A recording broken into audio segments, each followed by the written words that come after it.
fifth felony in Chambers County while you're on probation for 3 here. Right, are you Jameldrin Willridge? So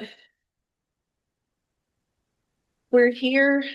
Mr. Willridge has 3.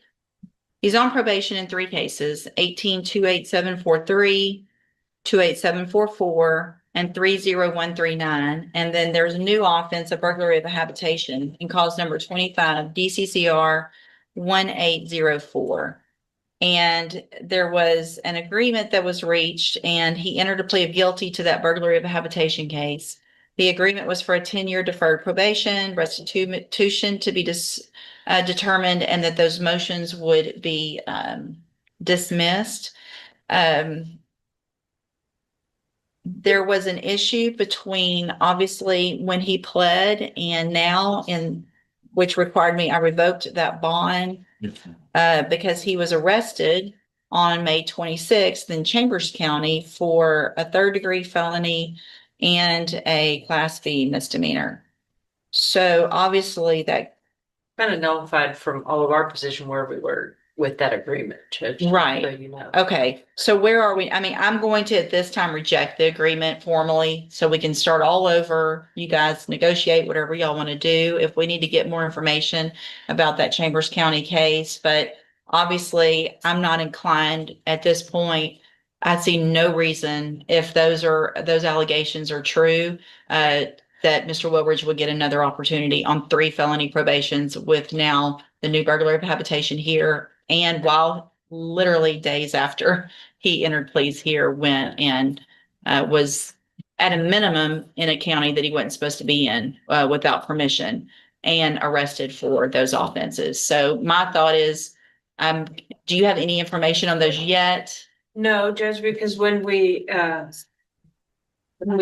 broke last time, it was primarily, obviously not knowing that was going to happen in Chambers County, for the restitution in the burglary. Because we all had the discussion about how could tennis shoes cost that much. Right. And I have spoken several times with Mr. Riley, who the court knows is an excellent PSI writer.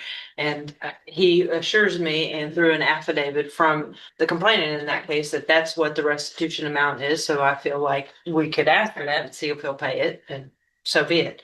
Then obviously the new offense came up, which then put us all kind of back at square one. The court is aware that I have always been a little bit more outgoing with Mr. Wildridge, wanting to give him an opportunity. I'm not suggesting I still don't want to do that, but I certainly understand the position that we're all in. I mean, the files are just stacking up. Yeah. And I mean, and Judge, only thing I can say in that regard is that, of course, I've dealt with him for a long time in this situation, and, he understands it was inexcusable for what happened in Chambers County. But I will say that it's the first time that since then that he's actually opened up to me as far as asking for the type of help he needs for any underlying issues that may be there. And it's something that his family was actually in the position to try to get started when the whole bond situation occurred. But of course, he turned himself in, did what he's, comply with your orders. And that, per our conversations, I think, Judge, it's important to note that that has to do with underlying mental health issues that go directly in correlation to his behavior. Although it doesn't excuse his behavior. No, it doesn't. And I guess, you guys know, he's been on probation since 2018. Right. There's been every opportunity to take advantage of any help. It's not like he just did all this and we say, okay, well, now let's do this. We've got help for him. It's been years that we've gone through motion to revokes that have been dismissed. And the only thing I can say is a lot of times in these type of situations, of course, the help doesn't work unless the person is ready for it. And of course, like I said, this is the first time he's opened up to me as far as trying to get that. And a good thing for him, he does have the support system there that he can try to get that help. And that's so great. And it's also such a shame at the same time, because I'm guessing he's had the same support the whole time. It's not like people are just now stepping up and saying, let's help him out. Right. They've been there the whole time. And here we are with our fifth felony in Chambers County while you're on probation for 3 here. Here's what I need. I'm not going to do anything today. I want to find out, see what you guys can find out about Chambers County, what the status of those offenses are. Get Mr. Lewis whatever you can, Okay. so that I can also have a little, even if it's just a PC, so I can see a little more about what the underlying offense allegations are, and then we can kind of reconvene and I would do see, I guess, where if you guys want to try to tell me what some agreement is, I'll see if I'm willing to go along with it or not. Obviously, probation, I value your opinion, and so More likely than not, Judge, if it's okay with the court, probably will not come to you with any type of agreement, maybe just more of a conversation. Obviously, we're all aware of the situation that all of us are in right now with respect to individuals this age that have been given multiple opportunities and what else going on. So I don't. we're also going to go through, we can do it. I don't know, there probably needs to be amended motions on those 3 To add those. to Okay. add those allegations, and I'm not going to just sign a dismissal on those motions. I want to go through each and every allegation of the motion, get pleas of true or not true, and then we'll go forward. So between now and then, if you can get, I guess, Sure. any type of hearing done so that we can get those new allegations in the hearing, in the motions to revoke, we'll go through those at the next court date, and then we'll see where we are from there. You get that Okay. balance with. All right, thank you. Go back to the bailiff.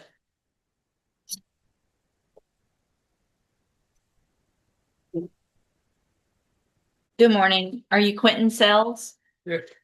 And we've got cause numbers 25 DCCR 1473, 1474, and 1475. Mr. Sells is charged in each of those cases with assault on peace officer. Going to take judicial notice of the court's file in all 3 of those cases. Mr. Sells was previously found not competent to stand trial and was sent to the John Dunn Behavioral Science Center for competency restoration. I have received the report from them. In that, it includes a trial competency evaluation report dated May 4th of 2026. The opinion in that evaluation from a Dr. Emery is that Mr. Sells is currently not competent to stand trial, and that further treatment would be necessary for competency restoration. In addition to that, I also have the forensic psychiatry report, which is dated May 5th of 2026. Also, it is from a Dr. Shahani, also has that same opinion that Mr. Sells is still not competent to stand trial. Then I also have a physician certificate of medical examination for mental illness. This is from Dr. Shahani, dated May 5th of 2026. It makes the finding as well that Mr. Sells is not competent.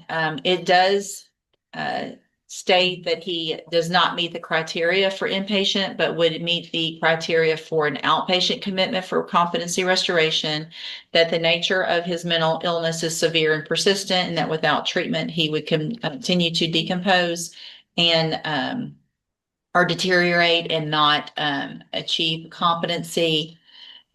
I also have a physician certificate of medical examination from a Dr. Polizzato. This is dated, well, let's see, May 13th of 2026. It has the same finding that Mr. Sells is still not competent to stand trial, but that outpatient commitment is what he meets the criteria for, and that he would require further treatment for competency restoration. Is there any other evidence with regard to competency? Mr. Rojas? No, Your Honor. Mr. Coleman? No, Judge. So obviously, you both know, we all know that we do not have an outpatient competency restoration program here in Jefferson County. And so I will have no choice but to order further inpatient treatment at the appropriate facility. Hold on just a second.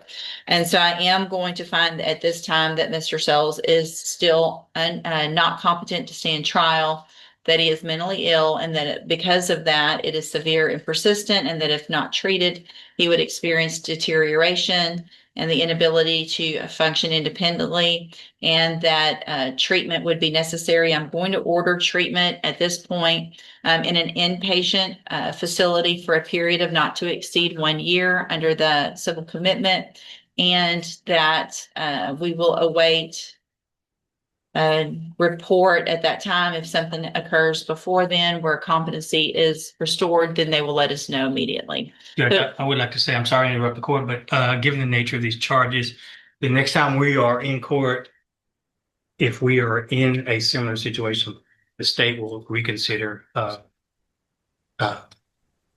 way forward Okay. in these cases. Okay, perfect. I know there's some civil locally, civil commitment that can be taken care of, but let's see if we can get maybe competency restoration between now and the next court date. If not, then we'll go forward that time. So you're going to go back to a hospital, follow all of their rules, okay, so that you can get better, take your medicine, and then we'll see if we can get your case taken care of. I went to the health center and I went to all the competency. Right. With the mental competency with false. Right. I think the doctors still This think is they think you need a little more treatment so that you understand all of your legal proceedings, okay? All right, you can go back with the bailiff. Mr. Rojas will visit with you. Thank you.